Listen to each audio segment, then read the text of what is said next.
Olá pessoal, treinador Evandro Oliveira aqui do canal Faculdade do Futebol, do site faculdadofutebol.com. Voltando hoje aqui com mais um vídeo para vocês. O jogo das quartas de finais da Copa do Mundo da Rússia 2018, Brasil e Bélgica. Não se preocupe, não precisa se preocupar tanto, o Brasil é o único pentacampeão ainda até 2022, o Brasil é pentacampeão mundial sozinho, pois as outras equipes não conseguem alcançar o Brasil nessa Copa do Mundo. Então, vamos lá falar sobre essa eliminação. Como eu vinha falando já em alguns vídeos anteriores, e quem me acompanha há um bom tempo já sabe que eu falei lá atrás, quando o Tite assumiu, que não seríamos campeão da Copa do Mundo. Não que o Tite não esteja fazendo um grande trabalho, sim, ele é um grande técnico, um grande treinador de futebol, um grande gestor de pessoas, está fazendo um grandíssimo trabalho. Eu falei sim, só que eu falei que não seríamos campeão. Por quê? Tem muitos erros que acontecem fora de campo também, dentro das quatro linhas. A nossa CBF mal organizada, mal estruturada, mal gerida por pessoas que não são sérias, não é isso? E que muitas das vezes o futebol brasileiro sobressaiu por ter talentos diferentes no futebol, por jogadores diferenciados. Nessa seleção temos jogadores diferentes? Temos sim. Quando o Tite assumiu, conseguiu colocar as peças no lugar, mas na minha humilde opinião, né, estamos aqui para aprender, ensinar, passar o que sei, o que sabemos um para o outro e aprender também. Mas sabia que a seleção brasileira não iria ser campeão mundial. Assistindo agora os comentários após a Copa, um pouquinho só, né, também, o Galvão e o Ronaldo Fenômeno e o Casagrande falaram e comentaram muito bem. A seleção brasileira, a última vitória sendo jogo eliminatório na Copa do Mundo e outras competições. A última vitória foi contra a Alemanha em 2002. Então, faz muito tempo, né? Faz 16 anos. E naquela época tínhamos jogadores diferentes. Tinha o próprio Ronaldo Fenômeno, que ele é um centroavante fora do sério, um jogador fenômeno, por isso o apelido do Fenômeno. Quando ele saía da sua função de centroavante, ele vinha, pegava a bola e ele mesmo fazia a jogada e definia.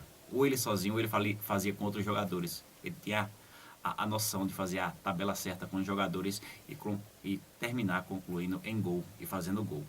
Ele era ou fazia a jogada sozinho e fazia o gol. Ele é um jogador diferenciado, era um jogador diferenciado. E tínhamos também o Rivaldo, tinha também o Ronaldinho Gaúcho, na direita tínhamos o Cafu, com técnica e força para chegar ao ataque, do mesmo jeito o Roberto Carlos pela esquerda. Muita tabela, muita força e batia na bola como ninguém também. Então, eu preciso citar e comentar e continuar citando o nome dos jogadores? Eu não sei se precisa. Mas, voltando para a Copa de hoje, tínhamos quem? 4 jogadores pequenos no ataque. Eu já falei, vou repetir mais uma vez, não atirando ninguém, não falando que tamanho é isso ou aquilo.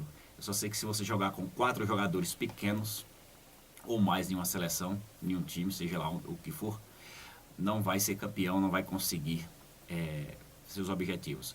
Só se os jogadores for muito acima da média, entendeu? Então nós temos jogadores bons, jogadores diferentes, mas também não é essas coisas todas acima da média, como muitas vezes alguns caras da imprensa, algum pessoal que trabalha já no futebol comenta e fala, parece que não trabalha, mas não aprende. Eu não sei. Não podemos ter o Willian de titular, Coutinho,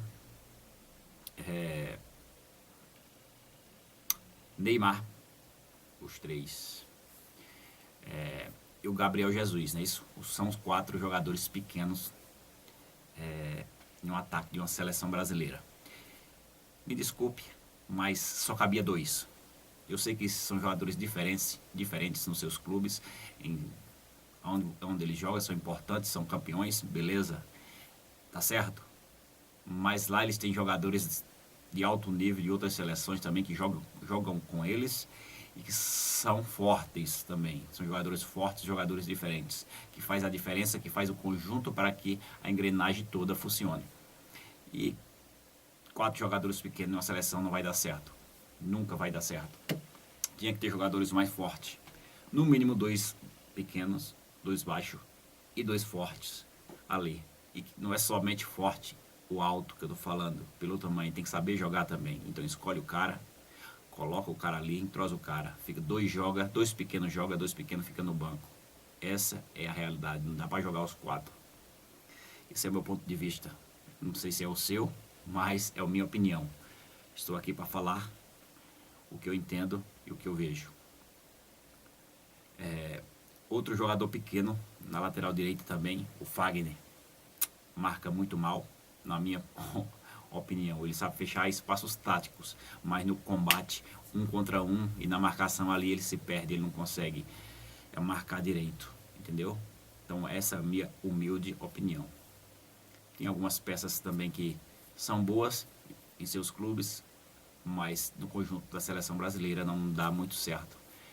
Faltou jogadas de linha de fundo pela direita, tanto pela esquerda também. Por quê?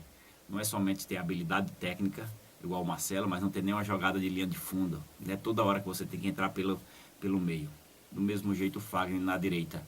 Ele pouco subia ao ataque.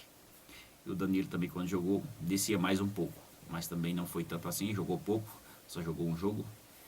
E é isso aí. É os jogadores que temos atualmente. Falta o quê? Pessoas sérias no futebol, na CBF. Se a comissão técnica é boa, tinha que ser mantida, ninguém sabe o que vai acontecer, porque fez um excelentíssimo trabalho. E deixa eu dar um exemplo aqui. Se fosse eu, na minha humilde opinião, um cara igual o Ricardo Goulart, cara, eu já falei isso há um tempo atrás, há um bom tempo atrás. Ele foi destaque do Campeonato Brasileiro, um dos melhores jogadores do Brasileiro. Jogava no Cruzeiro. Porra, deixaram o cara ir pra China. Beleza, tu tá aí vendo que tu não vai ser campeão com a seleção brasileira se você não tiver jogadores fortes, que saiba jogar e seja forte. Dá um exemplo. O cara é bom, tem técnica, é alto, é forte, tem uma grande arrancada e sabe fazer gol. Me disse um cara desse não cabe numa seleção brasileira. Pô, se eu trabalho numa CBF, se eu sou presidente de uma CBF, se eu sou um diretor técnico, sei lá o que seja da CBF ou de uma seleção brasileira, eu ia contra a CBF, ia contra todo mundo. Bate na mesa e fala, porra, esse cara não vai jogar na China. Porque não vai. Ele vai jogar no Brasil ou ele vai para a Europa. É claro que quem decide é o jogador. Na parte final, quem vai decidir é ele. Mas eu preciso dele para uma seleção brasileira. Então vamos tentar colocar ele no time da Europa. Vamos colocar ele no grande time do Brasil, não deixa ele sair. Como eles vão fazer? Não sei, não sou eu que estou lá. O problema é deles, não é meu. Se eu tivesse lá, o problema era meu. Então um cara desse eu não deixava ir. Por quê? Porque ele vai ser útil para a seleção brasileira. Alguém vai me falar que um cara desse não jogava na seleção brasileira. Desculpe, muitos têm opinião. Mas na minha opinião, seria sim muito útil e jogaria sim. Principalmente nessa seleção de hoje. Então, são detalhes que faz diferença. Então tem que ter autonomia para trabalhar, todo mundo, tem que fazer escolhas certas, tem que ter uma reformulação no futebol brasileiro, tem que ter coisas sérias, tem que surgir novos jogadores para que façam um grande trabalho, comece a trabalhar seriamente e consiga fazer um grupo forte, um elenco para que um dia voltamos a ser campeão mundial e realmente podermos lutarmos pelo Hexa. Então, é somente isso que eu tenho para falar. Sou um cara do futebol, estudo futebol todos os dias, ensino futebol. Já sabia que o Brasil ia perder. Quem me acompanha, quem realmente está próximo de mim, sabia muito bem disso, que eu sempre falei, que não ia ser campeão. E foi isso que aconteceu. Então, quer aprender sobre futebol, fazer o curso de treinador, link aqui abaixo ou aqui acima. vê toda a descrição do curso, faz a matrícula, pagamento para aprender sobre futebol. Então, te espero do outro lado para ensinar você no curso. Um abraço, valeu, venha fazer o curso, venha aprender que eu vou te ensinar.